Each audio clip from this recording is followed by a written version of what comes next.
1450 AM, The Ticket. Happy Tuesday. That might feel like a Monday to you based on the long weekend. Hopefully you had a safe and reflecting Memorial Day weekend. We're back in action here, obviously, on Idaho Sports Talk.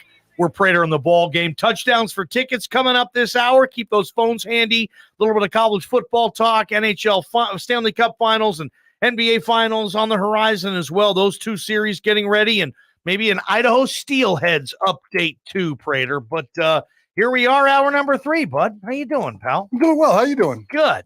Let's talk some college football first, okay? Because in 2009, okay, doesn't feel that long ago for me, but you look back on it, it's like almost 15 years ago. But okay, something happened at the FBS level of college football that has never happened before, and it has never happened since.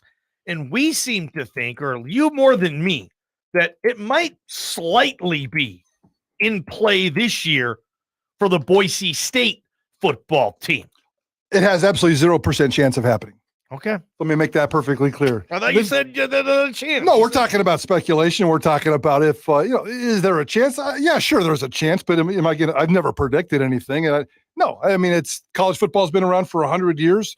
And I don't think Boise State's going to produce 3 1,000-yard rushers this year. As a matter of fact, I'd probably be happy if they just got one, considering how difficult it is this year, especially with that schedule. I don't think they're going to do it, but let's set the table in case they do. All right, take us through memory lane. You got to give us your numbers on this. It happened once in 2009, not all that far away from this program right here, huh? University of Nevada.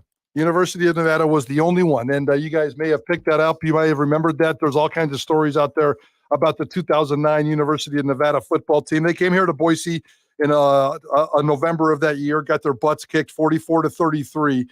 It was not a very good team. Nevada wasn't. It was a bad team, as a matter of fact. And that's kind of my point here is that I think it was a desperate team. It was a crappy team, and they were just throwing out all kinds of people. If you're a good team, you don't necessarily need to have your quarterback rush for 1,000 yards. And so I think Boise State's a better, more well-rounded team this year. That's why they're not going to have it. That Nevada team finished 8-5. They opened with 3 consecutive losses to Notre Dame, Colorado State, and Missouri. They went on an 8-game winning streak, beating up on a whole bunch of crappy Mountain West teams in the middle, and then lost 2 games to finish the season, Boise State and SMU. Chris Alt was the head coach. Chris Klanakis was the offensive coordinator. Those two for years ran the pistol very, very well. And Luke Lippincott, Colin Kaepernick, and Vi Tawa were the three runners that got 1,000 yards that year. Great for them. Great story. Did nothing for the football team. Yeah. No team has done it since. Think about this, 208-424-9300. That might be something that we never see anybody do ever again in college football. Like you said, it's happened once. College football has been going around for over 130 years.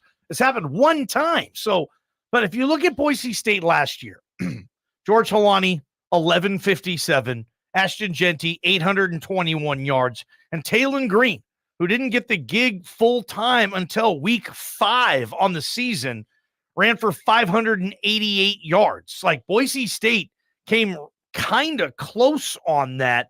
You make a good point. Like they might not even get 1,000-yard rusher if they get 900, 800, 600, something like that. But I think we all can agree that Boise State, with those 3 rushing the football in the right time, right place, right opponent, I mean, they could put on a ground show this year with those guys. Yeah, and I think there is going to be a ground show if GeorgeHolani, knock on wood, stays healthy and does what we expect him to do, what he can do, what he did last year. GeorgeHolani he's kind of got a resume. Starts off slow, gets really, really hot, and if he can stay healthy, finishes really, really strong. So let's see how that shakes out. Let's see how I have no idea how they're going to play this. I have no idea. They've teased us with both those guys in the backfield. That's not going to produce a ton of extra yards. That's only one guy can carry the football, but that'll be a fun storyline to follow.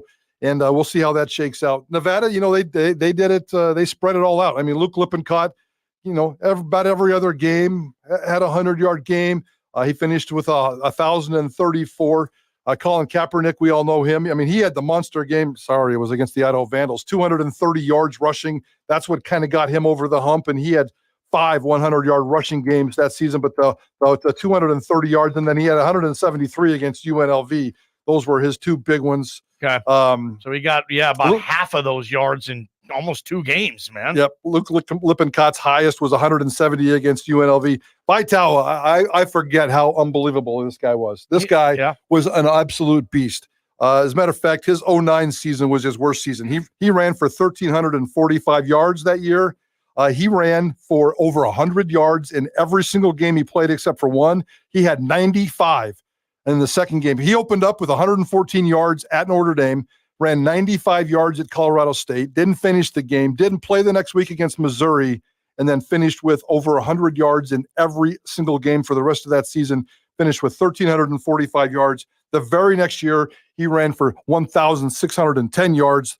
His sophomore year, he ran for 1,500 yards. This dude had 3 basically 1,400-plus yard seasons. He went to the NFL Combine, did not get drafted, never ran a play in the National Football League. Wow, he's a legend down there in Reno, though, and he was just on staff. I think he still is on staff in Nevada. He's the assistant head coach. And his younger brother was on the team there in Nevada. I mean, that Tawa name goes a long way there in Reno. This was the team, Prater, the 09 Nevada team. This was the year before they kind of maxed that thing out and had the greatest season in program history, of course, in 2010. Luke Lippencott wasn't a part of that 2010 team, which is why I think Tawa went from 1,300 yards to 1,600, and Kaepernick was just almost an unstoppable force in that 2010 year as well, Prater. He ran for 1,200, career-high 1,200 yards. He ran for 1,200. I remember the Luke Lippencott kid, too. He got hurt. Like, there was a year where he was really good, and then he didn't play, and then he came back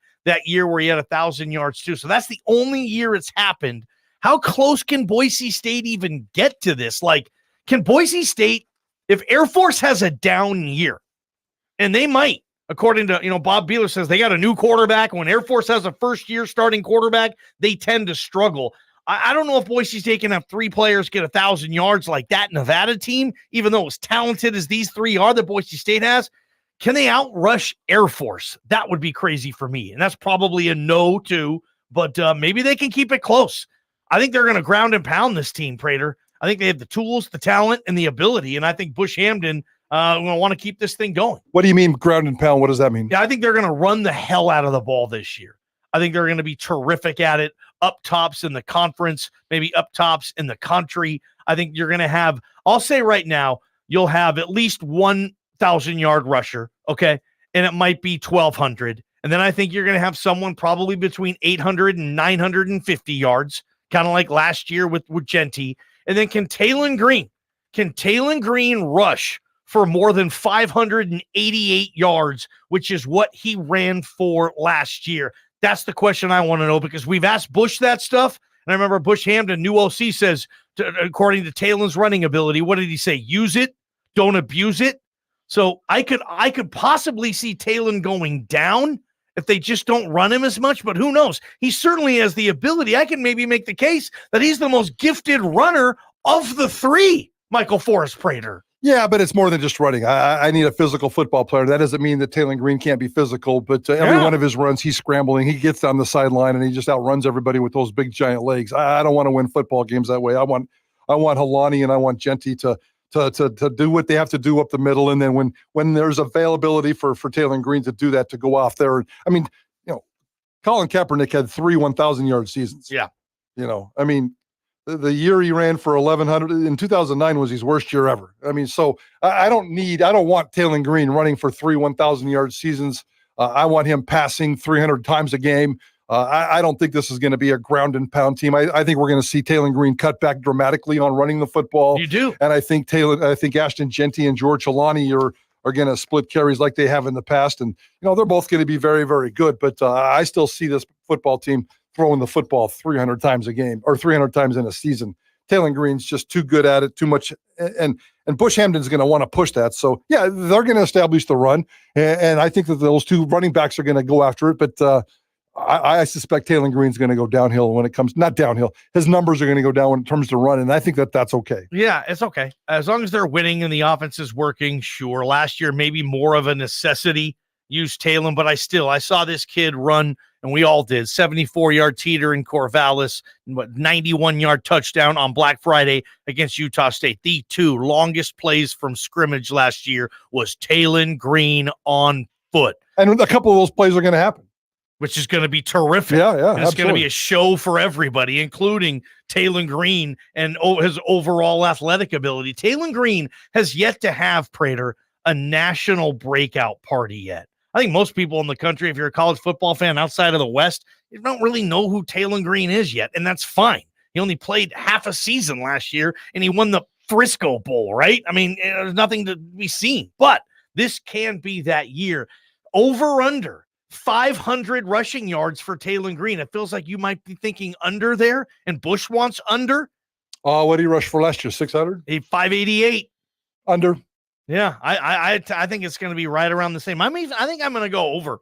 I think he's just too damn gifted. He's just too damn good. They're going to run some old school read option stuff with Taylen in shotgun, with Jeanty to his left or Holani, and you give the quick read of the defensive end. If the guy cracks down, you keep it. If the guy goes outside, you get, or vice versa, and you keep it. And I think Taylen Green's going to have some of those numbers. I can't wait to see him. And Taylen Green, people forget this. He had 10 rushing touchdowns last year. 10. That's a lot for a quarterback, especially some guy who doesn't get the gig until October. 7.3 yards per carry, by far the most on the team when you consider running backs who've had carries. Here's the other thing I want to bring up, bud.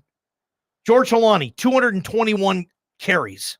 Ashton Jeanty, 156. That's a big disparity that I don't know anybody out there if they think it's going to be similar to that this year. I think Jeanty's going to get a bigger piece of the pie. Yeah, I think those two numbers will be very close. I think at the end of the year, those two running backs, if they both stay healthy, will have very, very similar numbers in terms of carries, attempts. So maybe Holani a little bit more out of the backfield in terms of catching the ball, although Jeanty's good there as well, but Holani's spectacular at it. So, yeah, I think those two are going to be very, very, very complimentary of each other. Who leads this team in rushing next year? And how many rushing yards does the quarterback Taylen Green have? Text that to our Cloverdale Plumbing text line, 208-424-9300. Prater, it's not football season yet, but we are 2 days away from June, brother. We're getting closer, my man. Nice. We are. All right.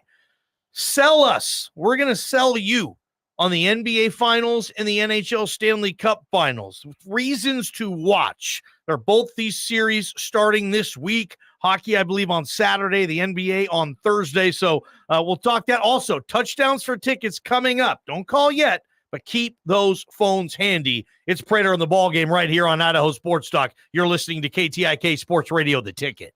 From the Beacon Plumbing Traffic Studios, this is